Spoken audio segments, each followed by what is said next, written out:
কর্মী ছাড়া বিধানসভা যেটা যায় না, বিধানসভার রুট চেনা যায় না।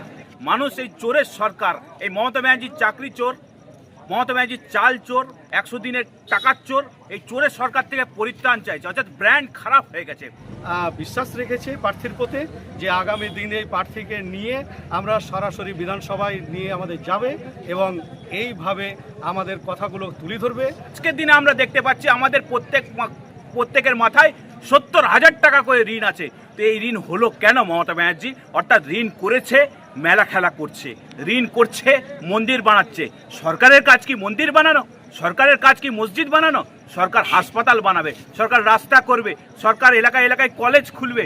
আজ আমার এই হাসনে এখানে আশপাশে 40টা হাই স্কুল আছে, এখানে কোনো কলেজ নেই। এখানে দেবগ্রাম বলে একটা ওখানে নদী আছে, সেখানে ব্রিজ নেই। অর্থাৎ নল গেছে, জল যায়নি। মানুষ আছে, মানুষের জন্য পরিষেবা নেই।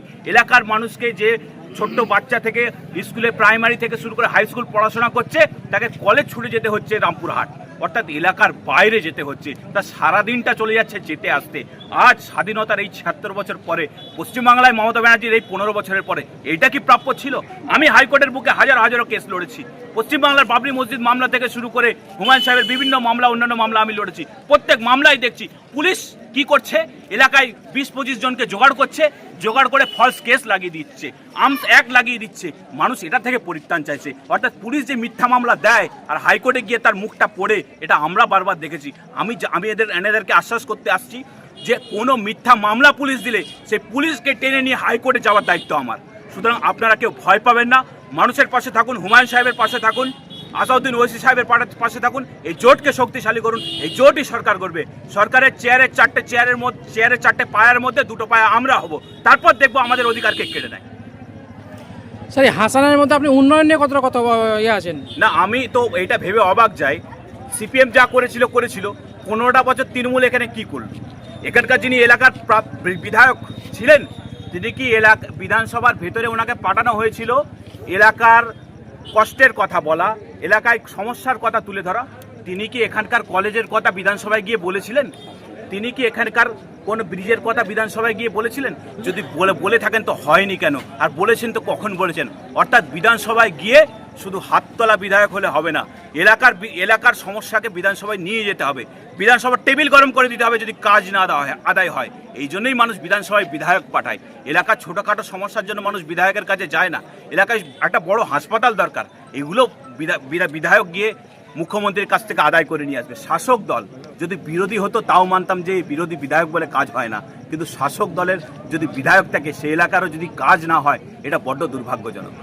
আমরা প্রার্থী খুব ভালো পেয়েছি, জোটের প্রার্থী আইনজীবী, এবং আমাদের আশ্বাস এবং বিশ্বাস যে আমরা সমস্ত কর্মীরা যারা আছে তারা বুথ ওয়াইজ যেগুলো আমরা মিটিং করলাম এবং কর্মীদেরকে মনোবল দিয়ে দিলাম, এবং এনারা বিশ্বাস রেখেছে প্রার্থীর প্রতি যে আগামী দিনে এই প্রার্থীকে নিয়ে আমরা সরাসরি বিধানসভায় নিয়ে আমাদের যাবে এবং এইভাবে আমাদের কথাগুলো তুলে ধরবে। এই আগে বিগততে যে এমএলএ সাহেব ছিলেন তিনি নাকি শুনেছি ডাক্তার, এবং আমি যতটা দেখলাম যে লোকালয়ে যে আমাদের বিএমএইচ এখানে লোহাপুর, তাতে সেই রকম হসপিটালের যে সুব্যবস্থা চিকিৎসা সেটাও নেই।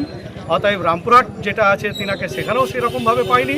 অতএব এই বিধায়ককে আমরা জনগণ সম্মুখে দেখতে চাইছি যে উনি ডেভেলপমেন্ট ফান্ডের কী উন্নয়ন করলেন হাসান বিধানসভার এখতিয়ারে, এটা মানুষ জিজ্ঞাসা করছে ওনাকে, জনগণ জিজ্ঞাসা করছে ওনাকে।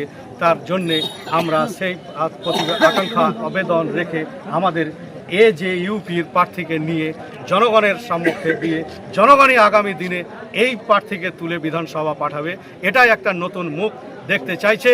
এবং সকলেই আমরা সকলেই তো আরে ভয় নয়, ভয় আল্লাহকে, নারায়ে তাকবীর, আই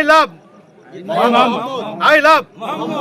তাহলে আমাদের জোটকে সফলতা করার জন্যে একদিকে ব্যারিস্টার আসাউদ্দিন ওয়াইসি আর একদিকে হুমায়ুন সাহেব, আর এই দুইয়ের মিডিলে হচ্ছে কি যে আমাদের প্রার্থী, আমরা যেটা আমাদের প্রার্থী বললে যে 4টা চেয়ারের মধ্যে 2টো চেয়ার আমরা চাই। আমাদের ব্যারিস্টার আসাউদ্দিন ওয়াইসি বলেছে সরাসরি মুখ্যমন্ত্রী চাই, কি তাই তো? আর আমরা পাবো তো? কি হাত তোলেন? একদম। এই আবেদন রেখে আপনাদের সকলের কাছে আমি আশা বিশ্বাস রেখে আমি আমার ছোট্ট কথা এখানেই শেষ করছি।